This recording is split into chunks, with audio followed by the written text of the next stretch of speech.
متی 24 باب 45 آیت سے 51 آیت تک، صفحہ نمبر 29۔ دیانتدار یا بد دیانت نوکر۔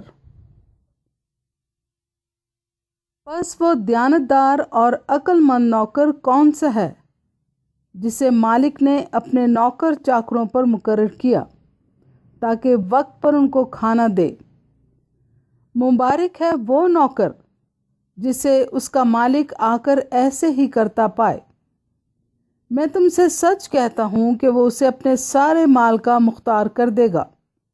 لیکن اگر وہ خراب نوکر اپنے دل میں یہ کہہ کر کے میرے مالک کے آنے میں دیر ہے، اپنے ہم خدمتوں کو مارنا شروع کرے اور شرابیوں کے ساتھ کھائے پیے، تو اس نوکر کا مالک ایسے دن کہ وہ اس کی راہ نہ دیکھتا ہو اور ایسی گھڑی کہ وہ نہ جانتا ہو آ موجود ہوگا، اور خوب کوڑے لگا کر اس کو ریاکاروں میں شامل کرے گا۔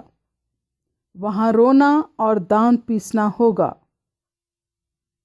پاک کلام کے پڑھے اور سنے جانے پر خدا کی برکت ہو، آمین۔